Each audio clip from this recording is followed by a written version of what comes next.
Traumas.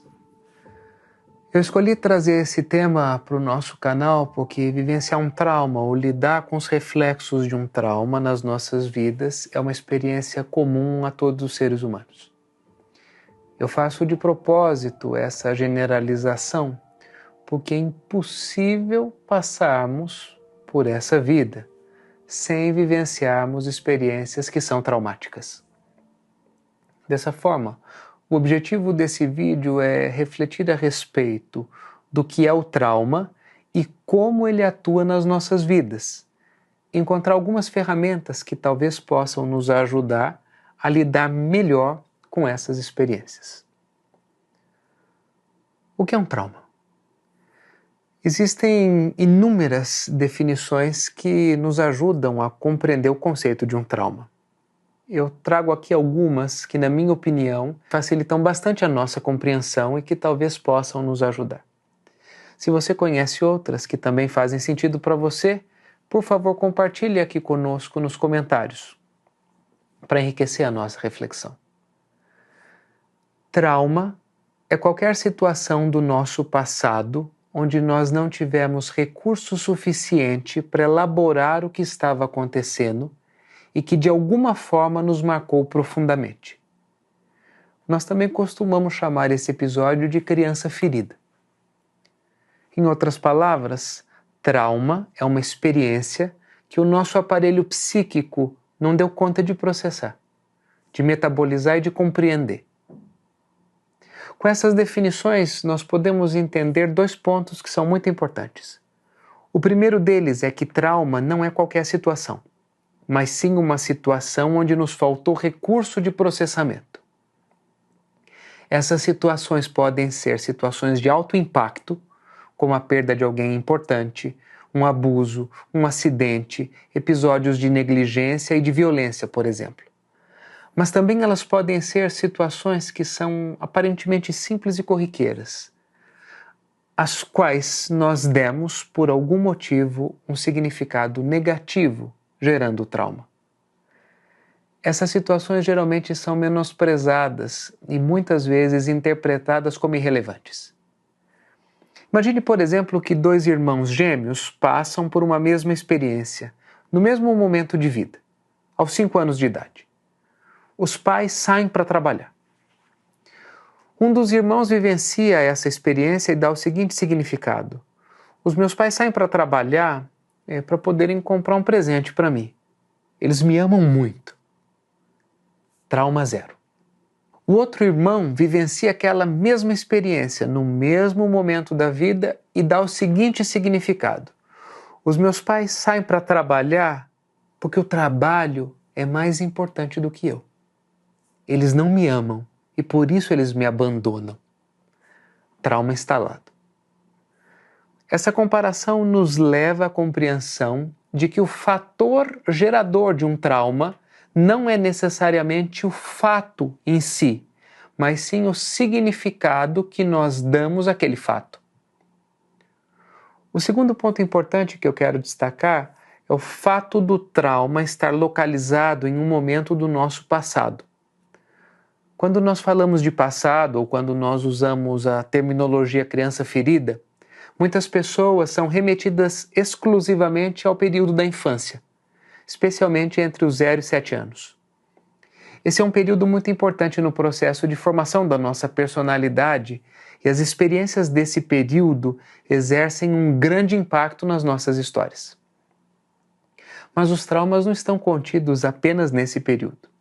Existem traumas que ocorrem na nossa adolescência, na nossa vida adulta, e muitas pessoas relatam também traumas que vivenciaram, por exemplo, na fase intrauterina. Ao compreendermos esses dois pontos, nós podemos avançar. O que acontece com o nosso sistema quando nós vivenciamos uma situação traumática, seja ela de alto impacto ou aparentemente irrelevante, em qualquer momento do nosso passado? Quando o nosso aparelho psíquico se depara com uma situação traumática que ele não compreende, ele se fragmenta. Muitas vezes esse processo de fragmentação é de difícil compreensão para algumas pessoas. Por isso eu vou usar uma analogia que talvez possa ajudar. Existe um recurso utilizado por alguns animais chamado autotomia. Esse recurso consiste na amputação espontânea de partes do corpo como um mecanismo de defesa com o objetivo de evitar a predação. Caso vocês nunca tenham presenciado um episódio como esse, ele ocorre, por exemplo, com aranhas que, quando são encurraladas, perdem uma perna. Ou caranguejos, por exemplo, que abandonam as garras, ou lagartos que desprendem as suas caudas. Ao fazerem isso, o predador fica confuso, o que concede a esses animais a oportunidade de fuga dessa situação de perigo. Conosco, a dinâmica é bastante parecida. Ao enfrentarmos uma situação que é traumática, o nosso sistema se fragmenta para isolar essa experiência que não foi capaz de ser compreendida ou processada, com o objetivo de eliminar essa experiência do nosso aparelho psíquico, protegendo o restante do sistema, uma vez que aquela memória é indesejada. O detalhe é que não é possível descartar ou apagar qualquer experiência do nosso sistema. Então, o que é que acontece? Essa memória fragmentada busca se reintegrar ao aparelho psíquico. E por que é que isso acontece? Isso acontece porque o nosso aparelho psíquico tem uma forte tendência à integração dos elementos e dos registros. Isso porque o nosso sistema opera no sentido de sermos inteiros e harmônicos, da mesma forma que os órgãos trabalham buscando a integração e harmonia. Uma vez que não é possível descartar ou apagar essa experiência traumática, e tendo em vista que o nosso sistema caminha para a integração, essa experiência vai fazer sombra, vai fazer reflexo e vai trazer consequências no nosso momento de vida atual. Esses são os reflexos dos traumas nas nossas vidas. Muitas pessoas elas tendem a julgar esses reflexos como algo negativo. E de fato, muitas dessas consequências são negativas e limitantes. O abandono e a falta de amor da infância podem refletir na permanência do indivíduo em um relacionamento abusivo, por exemplo. Um outro exemplo é a falta de reconhecimento ou o bullying na adolescência, que podem levar um indivíduo a permanecer em um ambiente de trabalho tóxico e do qual ele não gosta, para se sentir reconhecido e importante. A lista de consequências é extensa. Embora o julgamento de muitas pessoas, como eu disse, seja de que essas consequências são negativas, é importante reconhecer qual é o objetivo por trás desses reflexos. Essas experiências traumáticas continuam fazendo sombra na nossa vida no momento atual, com o objetivo de compreendermos e integrarmos essa experiência que ficou ilhada, que ficou isolada do restante do nosso aparelho psíquico. Se o nosso sistema não encontra recurso suficiente para integrar este trauma, as consequências são limitações que, em sua maioria, geram dor e sofrimento. O trauma se configura nessa situação como uma ferida psicológica que nos aprisiona em comportamentos e crenças que nos limitam. Os reflexos de um trauma geram um ciclo vicioso e destrutivo nas nossas vidas. Prejuízo ao nosso desenvolvimento emocional e psíquico. Ou seja, os indivíduos crescem fisiologicamente, progridem em idade, porém emocionalmente eles seguem aprisionados naquele momento traumático. Como consequência, surgem os comportamentos limitantes e prejudiciais, vícios e outras desordens nas relações e na saúde, que resultam em uma baixa qualidade de vida. Por outro lado, se o nosso sistema encontra o recurso necessário para realizar a reintegração da experiência traumática de forma saudável, isso resulta em força, em aprendizado nas nossas vidas. Isolado, o trauma gera sofrimento, desordem e baixa qualidade de vida. Integrado, o trauma gera aprendizado, força, equilíbrio e melhora na nossa qualidade de vida. Por esse motivo, a integração de um trauma é algo essencial nas nossas vidas. Mas como fazer isso? Na minha opinião, os processos de autoconhecimento e terapia são recursos essenciais para a elaboração de experiências traumáticas. Eles reúnem diversas ferramentas, técnicas, abordagens que podem dar suporte ao indivíduo no seu processo de integração desses eventos que seguem isolados e fragmentados. Se você tem consciência de um evento traumático da sua história ou vive atualmente um momento de dor e sofrimento, que são reflexos de um evento anterior, busque ajuda para elaborar essas questões. Eu compartilho aqui alguns pontos que podem nos ajudar nesse processo. Observo que essa é uma possibilidade de caminho para olhar para essa questão, uma vez que existem diversos caminhos e recursos para lidarmos com as nossas experiências traumáticas. Nessa nossa reflexão, o primeiro ponto é identificar o episódio traumático ou as suas consequências. Muitas pessoas já têm consciência de um episódio ou de vários episódios traumáticos que viveram. A perda repentina de alguém importante, a separação dos pais, episódios de abuso ou violência, acidentes ou outras coisas. Se você já tem consciência do episódio traumático, esse pode ser um bom ponto de partida.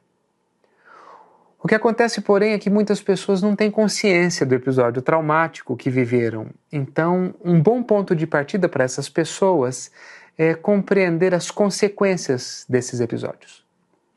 Comportamentos limitantes atuais, vícios, desordem nas relações, reações desproporcionais a eventos que acontecem, agir como criança, são alguns exemplos dessas consequências.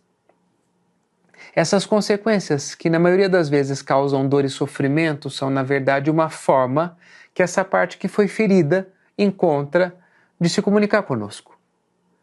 Ouvir essa parte ferida, ou seja, identificar esses episódios ou as consequências, é o primeiro passo no processo de reintegração da memória traumática. Feito isso, um segundo ponto que pode nos ajudar é permitir-se sentir a dor da criança. Essa terminologia se refere à dor que nós sentimos no episódio passado. Ressalto aqui dois aspectos que são importantes. O primeiro deles é que o objetivo desse movimento de entrar em contato com a dor não é fazer você ficar sofrendo ou desenterrando o passado, como muitas pessoas sugerem. O objetivo desse processo é permitir que cada um de nós possa dar vazão a essa dor que ficou contida naquele episódio traumático. Isso nos leva ao segundo aspecto, que é a compreensão de que muitas vezes o adulto hoje entende o que aconteceu naquele episódio.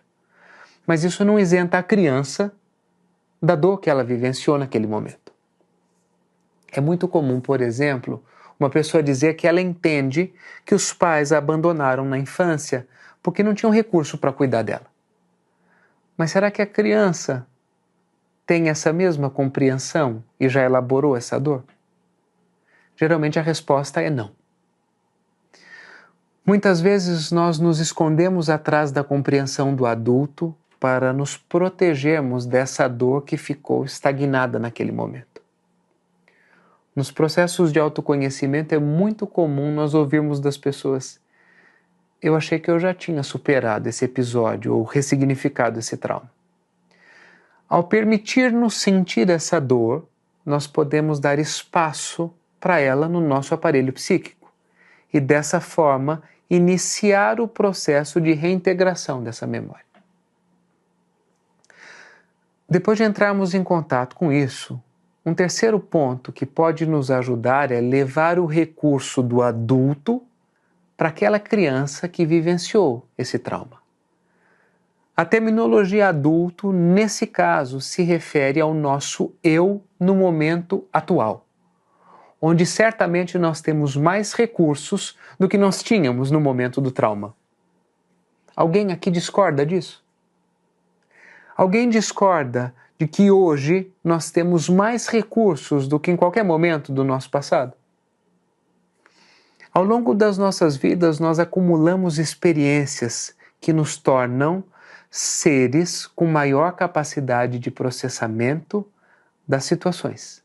É exatamente isso que nos possibilita elaborar um trauma. Por quê? Justamente porque o trauma ocorreu devido à nossa falta de capacidade de processamento daquela experiência. Eu dou um exemplo. Imagine que 2 alunos da mesma classe fazem a mesma prova no mesmo dia. Um deles termina a prova e diz: "Eu nunca fiz uma prova tão fácil." O outro termina a mesma prova e diz assim: "Eu nunca fiz uma prova tão difícil." Se a prova é a mesma, o que é que gera essa diferença de resultado? Exatamente. A quantidade de recurso que cada aluno tem. Quando hoje, com mais recursos, nós revisitamos aquela situação do passado, nós podemos ressignificar ou compreender o que aconteceu. Eu relato aqui uma história que resume esses 3 pontos que nós abordamos nesse vídeo. Um adulto de 50 anos identifica um padrão constante na sua vida. Nada é suficiente para ele. Ele percebe que isso o limita em várias situações da sua vida. As relações não se mantêm porque nada do que o outro faz é suficiente para atendê-lo. E o outro também não o ama o tanto que ele merece. Além disso, há uma constante sensação de vazio muito grande, o que levou esse indivíduo ao desenvolvimento de vícios, em busca de um incessante preencher, para preencher esse buraco. Essa dor levou esse indivíduo a procurar um processo de autoconhecimento e ele começou a fazer terapia, por exemplo. Ao longo do processo terapêutico, ele entrou em contato com uma memória de dor do passado. Os pais mudavam de cidade com frequência e esse adulto, na época uma criança de 5 anos, precisou ficar sob os cuidados dos tios. Nessa situação, a criança atribuiu a esse fato um significado de abandono e ausência do amor dos pais. Essa dor criou uma enorme sensação de vazio interior e, ao longo da vida, nada era suficiente para preencher esse buraco, o que culminou na dinâmica limitante do adulto. Nada é suficiente. Ao longo do processo, ele pôde entrar em contato com a dor da criança e dar vazão a essa dor. Em seguida, utilizando o recurso do adulto, ele pôde explicar para aquela criança que não se tratava de um episódio de abandono, mas sim um episódio de muito amor, para viabilizar um cuidado daquela criança da forma como foi possível no contexto daquela família. Após esse processo, o adulto se viu livre da dinâmica do nada é suficiente, resultado de um aumento significativo da sua qualidade de vida.